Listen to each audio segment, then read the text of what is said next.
পাবনা সাংবাদিক ফোরামের আহ্বায়ক কমিটির সাংগঠনিক সভা অনুষ্ঠিত। পাবনা থেকে আমাদের প্রতিনিধি আলাউদ্দিন বিন কাশেমের পাঠানো তথ্যচিত্রে ডেস্ক রিপোর্ট।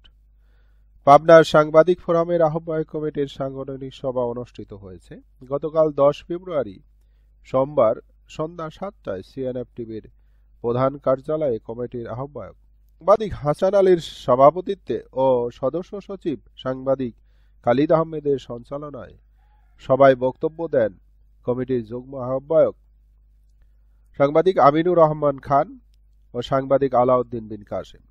সদস্যগণের মধ্যে উপস্থিত ছিলেন দৈনিক বিজনেস মিররের জেলা প্রতিনিধি ডক্টর মনসুর আলম, লেখক গবেষক ডক্টর আলামিন, সাংবাদিক আব্দুল আজিজ হুমায়ুন, সাংবাদিক মিজানুর রহমান প্রিন্স প্রমুখ। সভায় কার্যনির্বাহী কমিটির নির্বাচন এবং আন্তর্জাতিক মাতৃভাষা দিবস, শহীদ দিবস, মহান স্বাধীনতা দিবস উদযাপন উপলক্ষে বিভিন্ন কর্মসূচির বিষয়ে আলোচনা করা হয় এবং আগামী শনিবার অ্যাসোট হাসপাতালের মিলনায়তনে কার্যনির্বাহী কমিটি গঠনাঙ্গ কমিটি ঘোষণা করা হবে বলে সিদ্ধান্ত গৃহীত হয়।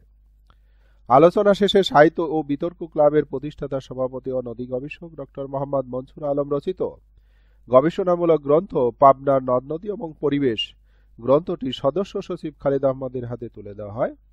এই সময় উপস্থিত সকলেই লেখকের সুস্বাস্থ্য এবং সফলতা এবং উত্তরোত্তর সমৃদ্ধি কামনা করে দোয়া করা হয়। সবাইকে ধন্যবাদ। 1 মিনিট টিভির সাথেই থাকুন।